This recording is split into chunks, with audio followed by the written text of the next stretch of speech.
Sa ngalan ng Ama at ng Anak at ng Espiritu Santo. Amen. Ang pagpapala ng ating Panginoong Hesukristo, ang pag-ibig ng Diyos Ama, at ang makikipagkaisa ng Espiritu Santo naway sumainyong lahat. At sumainyo rin. Mga kapatid, aminin natin ang ating mga kasalanan upang tayo'y maging marapat gumanap sa banal na pagdiriwang. Inaamin ko sa mga pangyarihang Diyos at sa inyo mga kapatid na lubha akong nagkasala sa isip, sa salita at sa gawa at sa aking pagkukulang. Kaya isinasamo ko sa mahal na Birheng Maria, sa lahat ng mga anghel at mga banal, at sa inyo mga kapatid na ako'y panalangin sa Panginoong ating Diyos. Kaawaan tayo ng makapangyarihang Diyos, patawarin tayo sa ating mga kasalanan at patnubayan tayo sa buhay na walang hanggan. Amen. Panginoon, kaawaan mo kami. Panginoon, kaawaan mo kami. Kristo, kaawaan mo kami. Kristo, kaawaan mo kami. Panginoon, kaawaan mo kami. Panginoon, kaawaan mo kami. Manalangin tayo. Ama naming makapangyarihan, tanang pinakamabuti, iyong tinataglay. Gawin mong sa aming kaloob ay manuot ang pag-ibig sa iyong ngalang dakila at bantog, upang sa pag-unlad na aming pagsunod sa pananampalatayang iyong ipinagkaloob, mapagyaman mo ang kabutihang iyong inihandog, at ang iyong pinagyaman ay mapanatili mong lubos sa iyong pagsubaybay sa amin at pagkupkob sa pamamagitan ni Jesucristo kasama ng Espiritu Santo magpasawalang hanggan. Amen.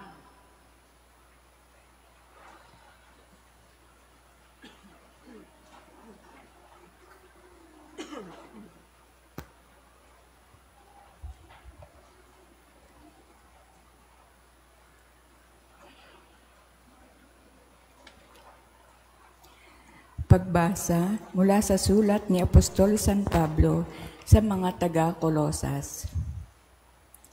Si Kristo ang larawan ng Diyos na di nakikita at siyang may kapangyarihan sa lahat ng nilikha.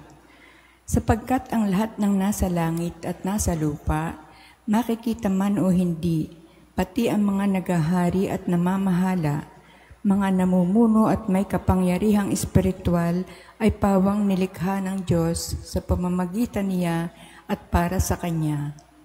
Siya ay una sa lahat at sa Kanya nasasalalay ang kaayusan ng lahat ng bagay.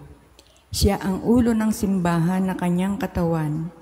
Siya ang una, ang panganay na anak, ang unang nabuhay na muli, upang siya ang maging pinakadakila sa lahat ng bagay. Ipinasiya ng Diyos na ang kanyang kalikasan ay manatili rin sa anak at inibig niyang ang sandaigdigan ay makipagkasundo sa kanya sa pamamagitan ng anak. Sa pamamagitan ng pagkamatay nito sa krus, nagkasundo nga ang Diyos at ang lahat ng nilikha sa langit at sa lupa. Ang salita ng Diyos. Salamat sa Diyos. Sa Panginooy dumulog upang papuri ihandog. Sa Panginooy dumulog upang papuri ihandog. Umawit sa kagalakan ang lahat ng mga bansa. Panginooy papurihan, paglingkuran siyang kusa. Lumapit sa harap niya at umawit na may tuwa. Sa Panginooy dumulog upang papuri ihandog. Ang Panginoon ay ating Diyos, ito'y dapat malaman. Tayo Kanya, Kanyang lahat, tayong lahat na nilalang. Lahat tayo'y bayan niya, kabilang sa Kanyang kawan. Sa Panginooy dumulog upang papuri ihandog. Pumasok ka sa Kanyang templo na ang puso'y nagdiriwang, umawit, nagpupuri sa loob ng dakong banal. Purihin ang ngalan niya at siya'y pasalamatan. Sa Panginooy dumulog upang papuri ihandog. Mabuti ang Panginoon, pag-ibig niya'y walang hanggan. Siya'y Diyos na mabuti laging tapat kailanman. Sa Panginooy dumulog upang papuri ihandog. Magsitayo na po ang lahat.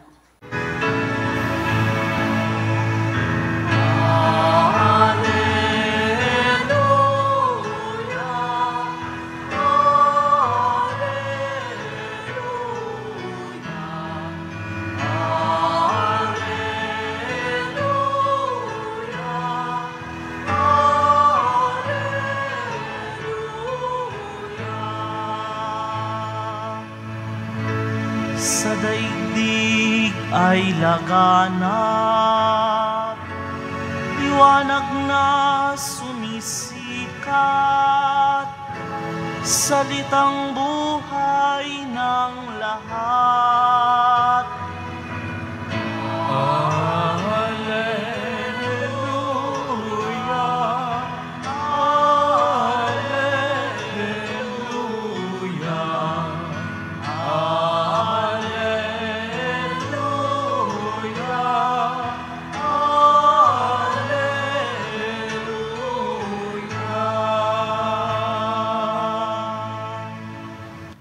Sumainyo ang Panginoon. At sumainyo rin. Ang mabuting balita ng Panginoon ayon kay San Lucas. Papuri sa iyo, Panginoon.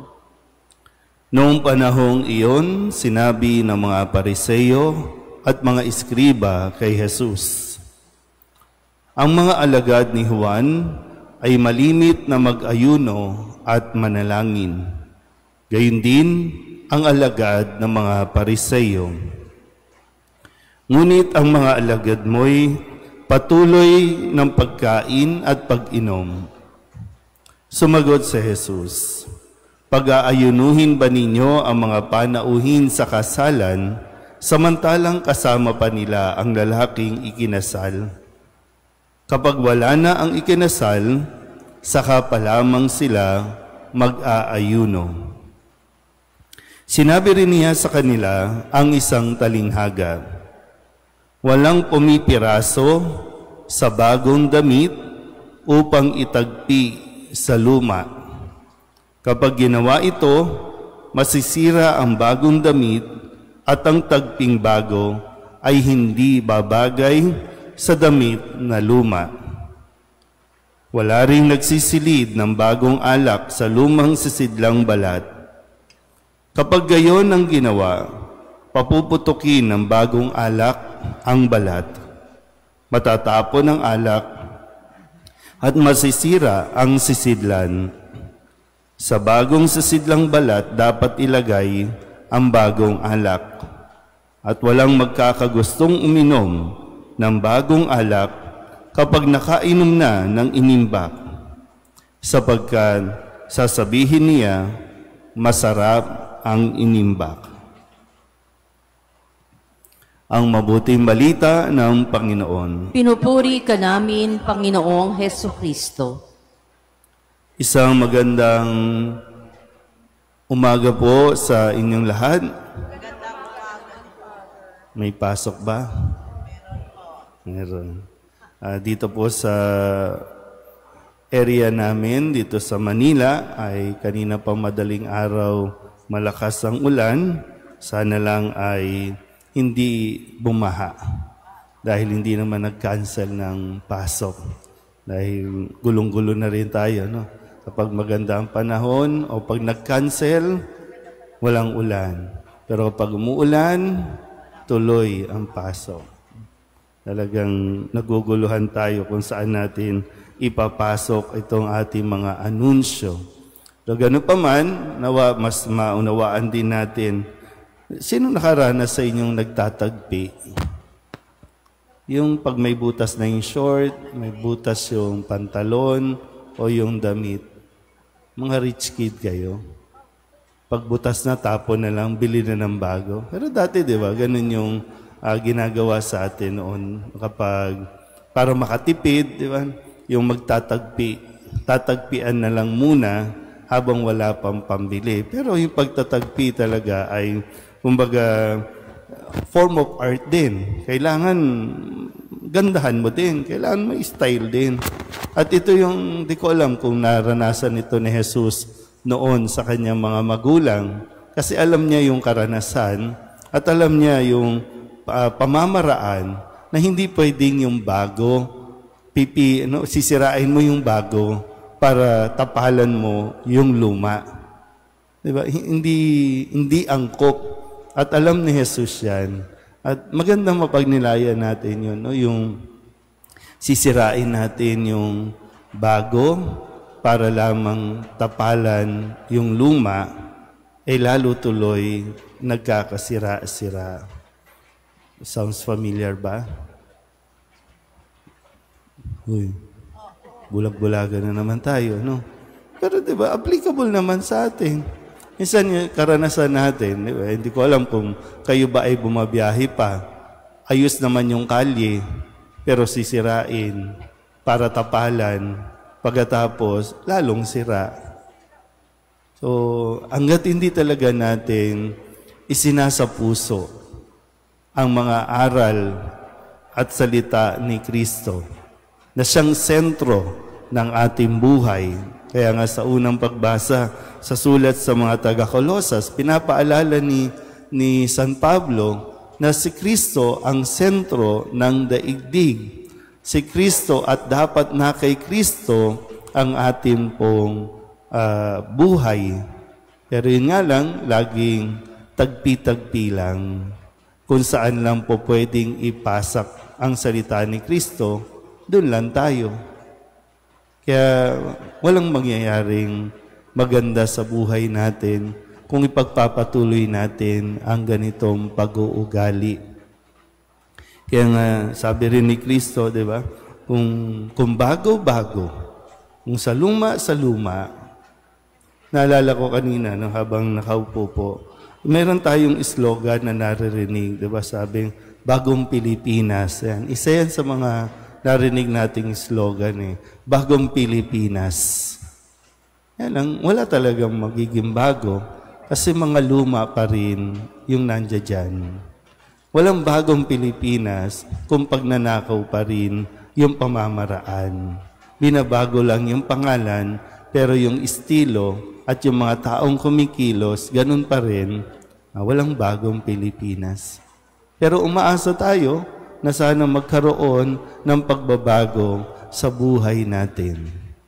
Kaya muli, kung gusto natin magkaroon ng pagbabago sa buhay natin, gawin nating sentro ng ating pagkilos, ng ating pamamahayag, walang iba kundi si Kristo.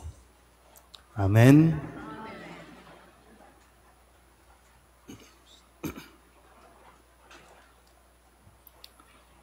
Manalangin tayo sa Amang Diyos upang ilapit niya tayo sa kahalagahan ng Ebanghelyo para panibaguhin ang simbahan at ang daigdig. Ang ating pong itutugon, panibaguhin mo kami, O Panginoon. Panibaguhin mo kami, O Panginoon.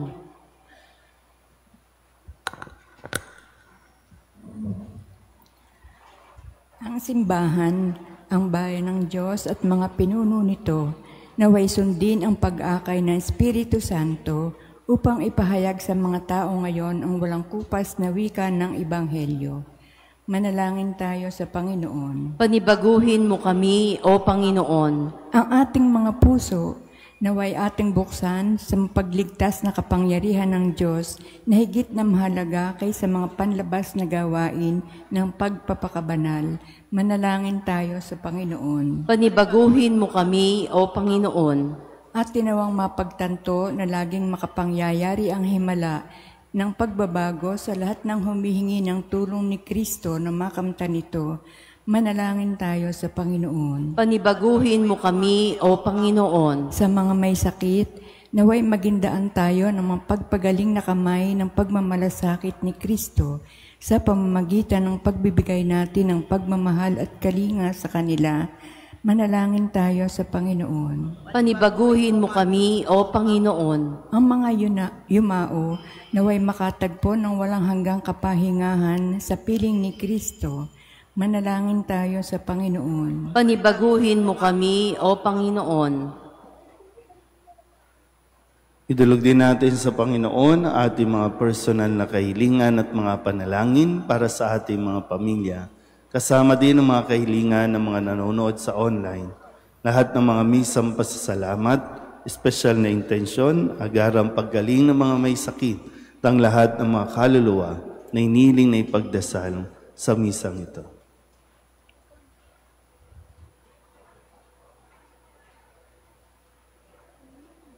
Ang lahat ng ito iniling namin sa ngalan ni Kristong aming Panginoon. Amen.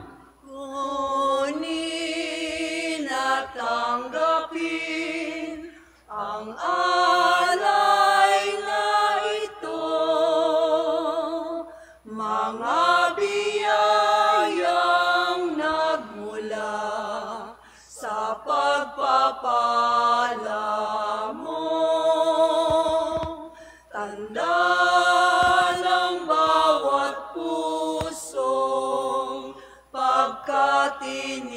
tinibig mo, ngayon'y nananalig, nagmamahal sa'yo.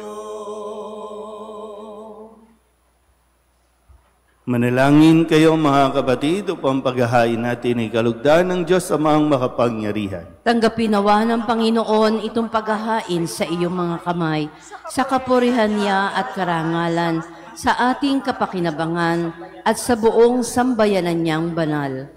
Ama naming lumikha, ang banal na paghahain ay lagi nawang magdulot ng iyong pagbabasbas na sa amin tumutubos upang ang ginaganap mo sa aming pagdiriwang ay maging lubos sa pagkakaloob ng iyong pagmamahal sa pamamagitan ni Jesucristo kasama ng Espiritu Santo magpasawalang hanggan. Amen. Sumainyo ang Panginoon. At sumainyo rin. Itaas sa Diyos ang inyong puso at diwa. Itinaas na namin sa Panginoon. Pasalamatan natin ang Panginoong ating Diyos. Marapat na siya ay pasalamatan. Ama naming makapangyarihan, tunay ngang marapat na ikaw ay aming pasalamatan, pinagbibigyan mong ito'y aming maihayag, kahit na ito'y walang anumang maidaragdag sa kadakilaang sa iyo ay likas. Sa pagpupuri nami ang nakikinabang ay kami ring iyong pinakikiharapan sa pamamagitan ng iyong anak na minamahal. Kaya kaysa ng mga anghel na nagsisiawit ng papuri sa iyo nang walang humpay sa kalangitan, kami nagbubunyi sa iyong kadakilaan.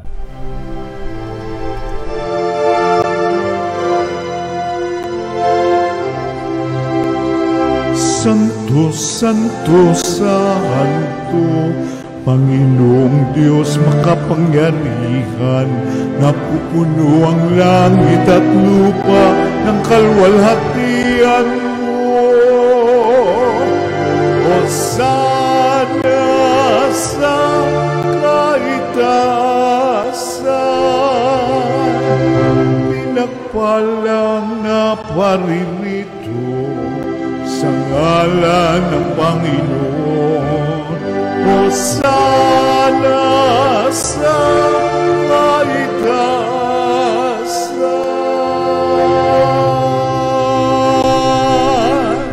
Ama naming banal, ikaw ang bukal ng tanang kabanalan.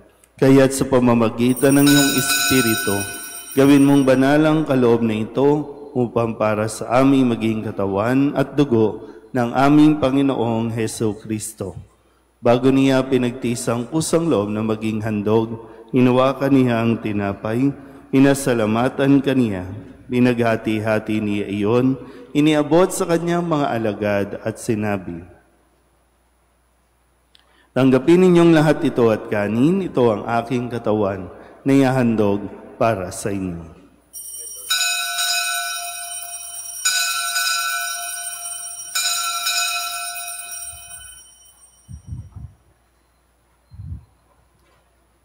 Gayun din naman, nung matapos ang hapunan, hinawakan niya ang kalis, muli kaniyang pinasalamatan. Iniabot niya ang kalis sa kanyang mga alagad at sinabi, "Tanggapin ninyong lahat ito at inumin. Ito ang kalis ng aking dugo, ng bago at walang hanggang tipan. Ang aking dugo na ibubuhos para sa inyo at para sa lahat, sa ikapagpapatawad ng mga kasalanan. Gawin ninyo ito sa pag-alaala sa akin.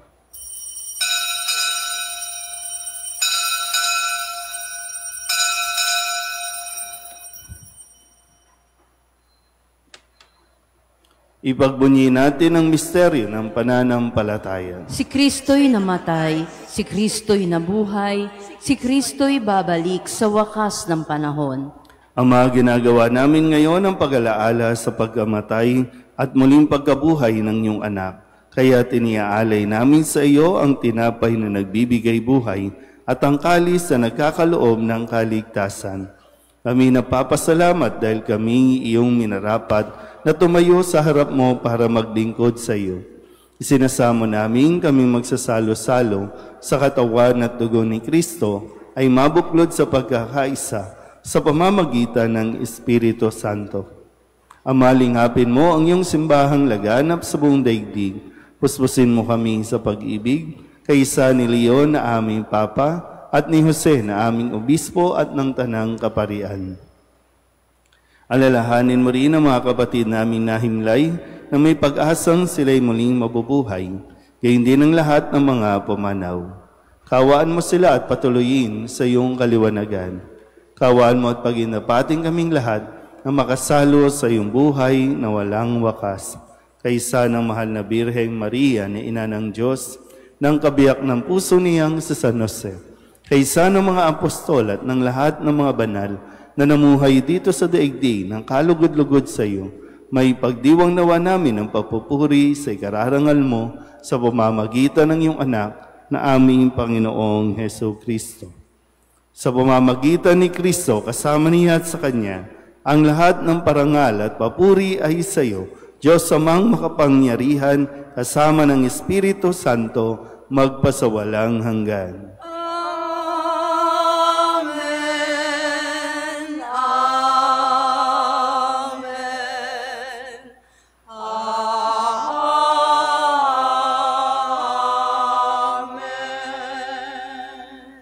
Sa tagabili ng manakagagaling na utos at turo ni Jesus sa Panginoon natin at Diyos, ipahayag natin ang lakas loob.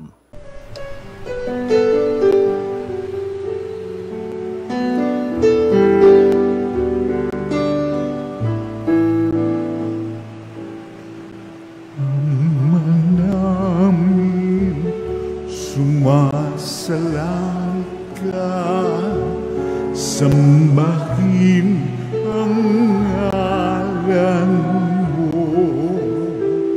mapasamin ang kaharian mo, sundin ang loob mo, dito sa lupa para nang sa langit. Bigyan mo po kami ngayon ng aming kakanin sa araw-araw at patawarin mo kami sa aming mga sala, para ng pagpapatawan namin sa nagkakasala sa amin, at huwag mo kaming ipagdulot sa tukso, at yadya mo kami sa lahat ng masama. Inihiling namin kami iadya sa lahat ng masama, pagkalooban ng kapayapaan araw-araw, iligtas sa kasalanan at ilayo sa lahat ng kapahamakan, samantalang aming pinananabikan ang dakilang araw ng pagpapahayag ng tagapagligtas naming si Jesu Kristo. Sapagkat iyo ang kaharian at ang kapangyarihan at ang kapurihan magpakailanman. Amen. Panginoong Hesu Kristo, sinabi mo sa iyong mga apostol, kapayapaan ang iniiwan ko sa inyo, ang aking kapayapaan ang binibigay ko sa inyo. Tunghayan mo ang aming pananampalataya at huwag ang aming mga pagkakasala. Pagkalooban mo kami ng kapayapaan at pagkakaisa ayon sa iyong kalooban, kasama ng Espiritu Santo, magpasawalang hanggan. Amen. Ang kapayapaan ng Panginoon ay laging sumainyo. At sumainyo rin. Magbigayan po tayo ng kapayapaan sa isa't isa.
Ito ang kordero ng Diyos.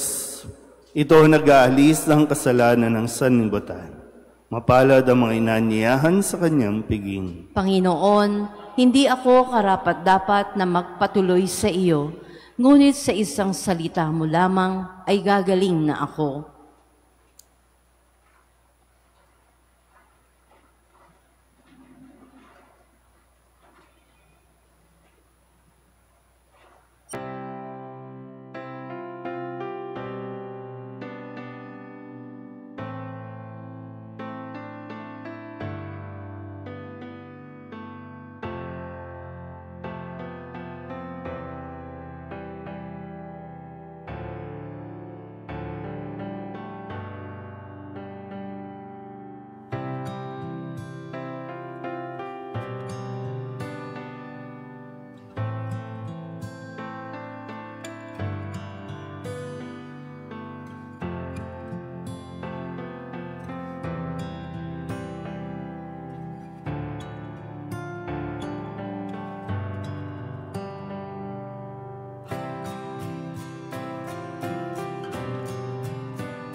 Manalangin tayo.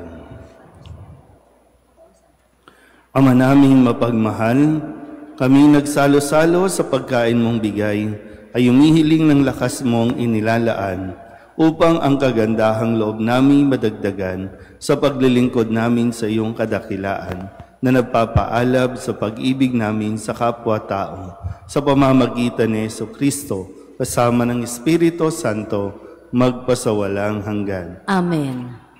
Sumainyo ang Panginoon. At sumainyo rin. At pagpalain kayo ng makapangyarihang Diyos, Ama at Anak at Espiritu Santo. Amen. Tapos sa ang banal na misa, humayo tayo sa kapayapaan ni Kristo. Salamat sa Diyos. Magandang umaga po.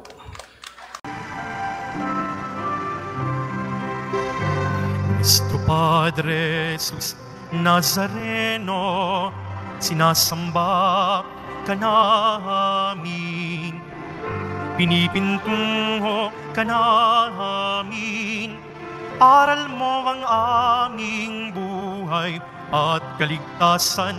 Nuestro Padre Jesus Nazareno, iligtas mo kami sa kasalanan. Ang krus mong kinamatayan ay sagisag ng aming kaligtasan. Nuestro Padre Jesus Nazareno, dinarangal ka na amin. Nuestro Padre Jesus Nazareno, nilulwalhati ka namin. Nuestro Padre Jesus Nazareno, dinarangal ka na amin. Nuestro Padre Jesus Nazareno, nilulwalhati ka namin.